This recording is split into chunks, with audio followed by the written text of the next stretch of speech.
seen depictions of the multiple intelligences, I'm going to go over how each one of them is represented in my lesson. I'm going to be using the help of my dog Boots. Incorporating verbal/linguistic learners into my lesson wasn't as difficult as other learning intelligences because I was taught in a verbal/linguistic learning way. In order to have these students' needs met, I decided to give them common usage worksheets. The students were to write 5 sentences that had mistakes in them.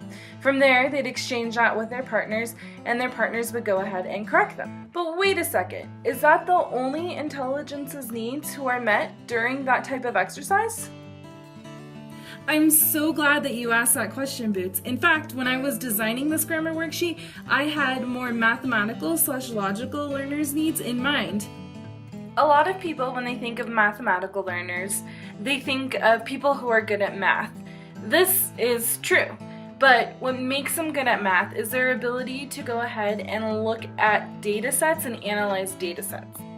What I try to do with these mathematical and logical learners is to have them look at the English language as a data set rather than correcting grammar or a jumble of words.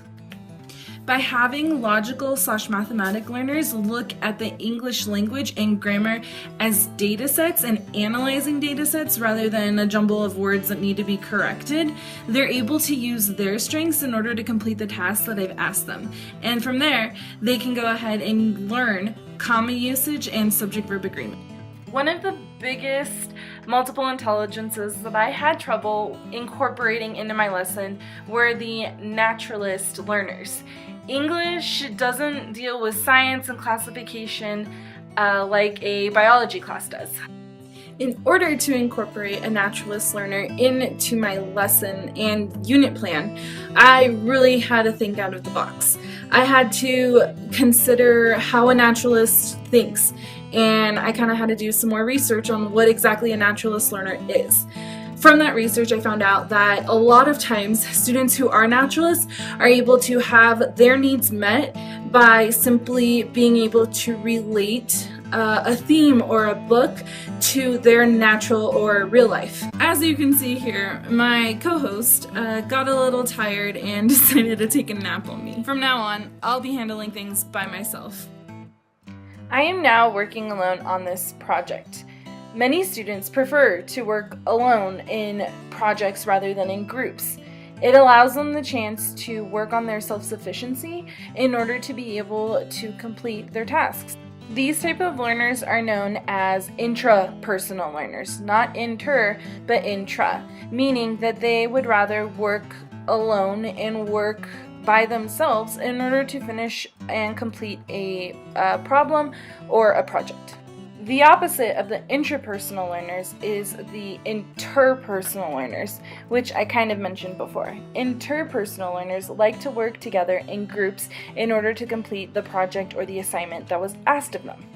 This is similar to Boots and I presenting you with the information in the beginning of this video.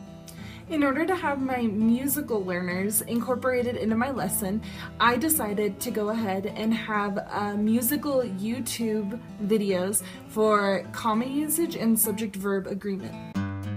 The next multiple intelligence that I concentrated on were the visual and spatial learners. I incorporated their needs into my unit plan by having the students design a storyboard before they could begin taping and filming their personal narrative videos. These storyboards required the students to visualize the types of shots that they would want to take in their video.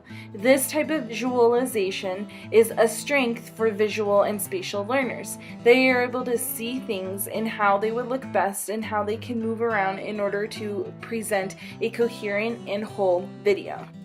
The next thing that I need to discuss is how does my unit plan go over the 4 levels of depth of knowledge. The first depth of knowledge, level 1 depth of knowledge that I cover is identify. I have the students identify mistakes in their grammar homework and then have to correct them. The depth of knowledge level 2 that I go over with them is organize. They have to take their ideas and their personal experiences and organize it into either an outline or a timeline in order to help the students be able to write their essay.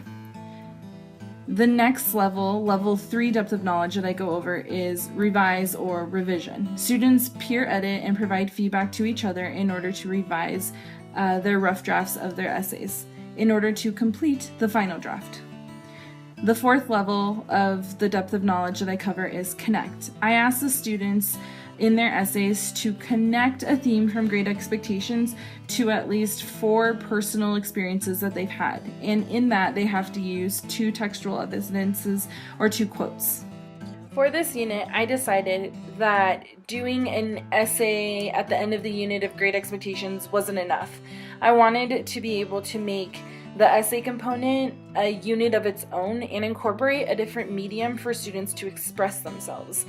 By doing this, I feel that it gives students a chance to be in front of a camera, move around, talk more about their ideas that they had, and from there, my hope is that they are able to go ahead and have deeper connections and insights than they did in their essay originally. I feel that it'll also help the students to be able to get a deeper understanding for how the themes in Great Expectation affect them in their real life, because they are making a movie about just that, and they're having to use their real life as examples for it. I've learned a lot from this course. One of the things that I've learned is about instructional delivery. You don't just have to sit up and lecture in a class in order for students to learn. You can make things more hands-on for those bodily kinesthetic learners. You can find a YouTube video that has music and is able to teach students a rule using some kind of rhythm. You can use screencasting in order to, help students get something more interesting than a PowerPoint. There's a lot of different things and to use and different ways to use instruction in order to have students be engaged and learn. When we were in our credentialing classes, or if you're still in your credentialing classes, you know that differentiation is big. They tell you it's either process, content, or I always forget the other C. But they tell you that it is important. And I feel that student projects and having project-based learning every once in a while is a great way to differentiate either the process or the product that students are making.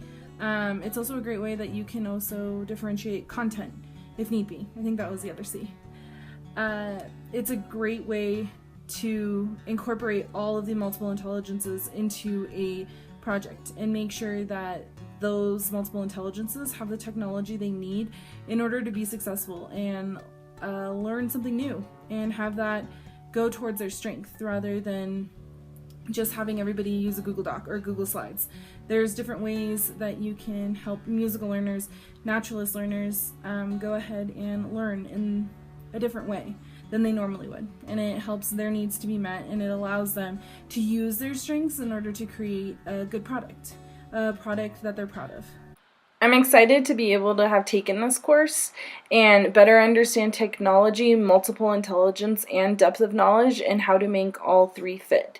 I'm hoping that one day this iPad will become a regular notebook or textbook that my students can use in the classroom.